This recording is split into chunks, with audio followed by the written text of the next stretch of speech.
Voyons ensemble ce que l'on entend par accent en espagnol, avec la règle d'application et quelques exemples pour comprendre. Lorsqu'on parle, tout mot comporte une syllabe dont l'intonation, autrement dit la force de voix, est plus forte. Cette syllabe est dite tonique. Prenons la règle de l'accent tonique. Le mot se termine par une voyelle, A, E, I, O, U, par un N ou par un S. À l'oral, l'avant-dernière syllabe est la syllabe tonique, comme dans les mots pueblo, crisis, conflicto, examen. Ces mots sont dits llana en espagnol. Ce sont les plus courants. À l'inverse, si le mot ne se termine pas par une voyelle, par un N ou par un S, à l'oral, c'est la dernière syllabe qui est tonique. On entendra ainsi des mots comme valor, integridad, civil, fusilar. Ces mots sont dits aguda. Enfin, si cette règle n'est pas respectée, autrement dit, les exceptions à cette règle sont toujours marquées par un accent écrit. Il est toujours aigu et sur la voyelle A, E, I, O, U. Prenons quelques exemples pour comprendre. Les mots facile et caractère sont terminés en L et en R. Selon la règle, ils devraient donc porter l'accent tonique sur la dernière syllabe. Or, à l'oral, il se porte sur l'avant-dernière, nous obligeant à porter un accent écrit. Les mots ejecución et française sont terminés en N et en S. Toujours selon la règle, ils devraient porter l'accent tonique sur l'avant-dernière syllabe. Or, à l'oral, c'est bien sur la dernière syllabe que l'on appuie, que l'on met l'accent tonique. C'est pourquoi l'accent écrit est obligatoire. Il convient de noter que tous les mots appuyés à l'oral sur la troisième ou la quatrième syllabe en partant de la fin du mot, autrement dit de la droite vers la gauche, prennent obligatoirement un accent écrit. Ces mots sont appelés esdrújula en espagnol. On les retrouve notamment pour la quatrième syllabe dans la conjugaison, dans le gérondif, tel que en le disant, en le faisant, diciéndolo, haciéndolo. Et parfois on les retrouve même dans une cinquième syllabe, comme dans des adjectifs, comme dans des adverbes, en mente, tels que rapidamente ou facilmente.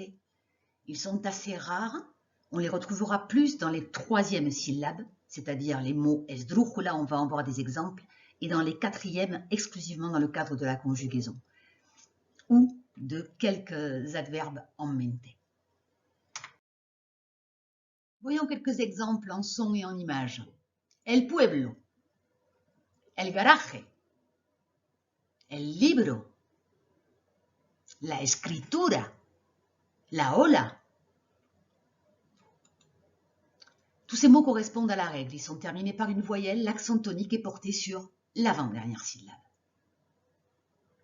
El reloj, el altavoz, la ciudad de Madrid, popular, civil. Ces mots correspondent également à la règle. Ils sont terminés par une consonne. L'accent tonique est porté sur la dernière syllabe. Poursuivons les exemples. El país, un acontecimiento histórico, la brújula, el éxodo, el teléfono, la destrucción, las víctimas de la guerra, la exposición del Guernica.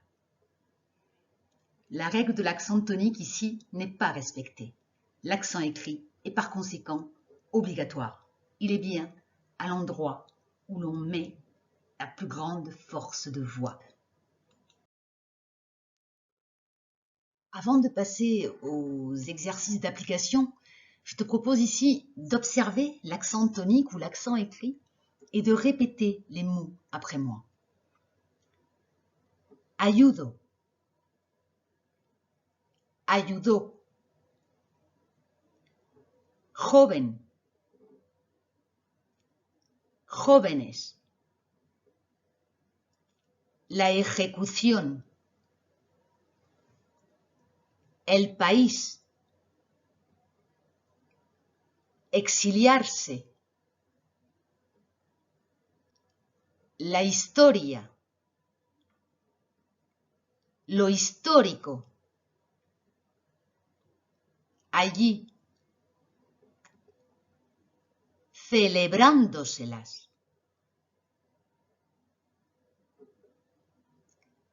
gritándoselo, el héroe,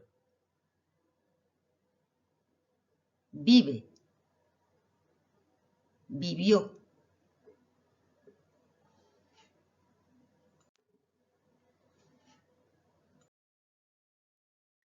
Alors, que retenir de tout ça? En premier lieu, la règle de l'accent tonique, ou la force de voix qui est portée sur la syllabe à l'oral. Pour mémoire, si le mot est terminé par une voyelle, par un N ou par un S, c'est l'avant-dernière syllabe qui est tonique. Si le mot n'est pas terminé par une voyelle, par un N ou par un S, c'est la dernière syllabe qui est tonique. L'exception à cette règle est toujours marquée par un accent écrit. Cet accent est toujours aigu. Enfin, que retenir encore? Que la prononciation à l'oral détermine si un accent écrit doit être porté ou pas. Je te souhaite de bons exercices d'application, ceux qui suivent.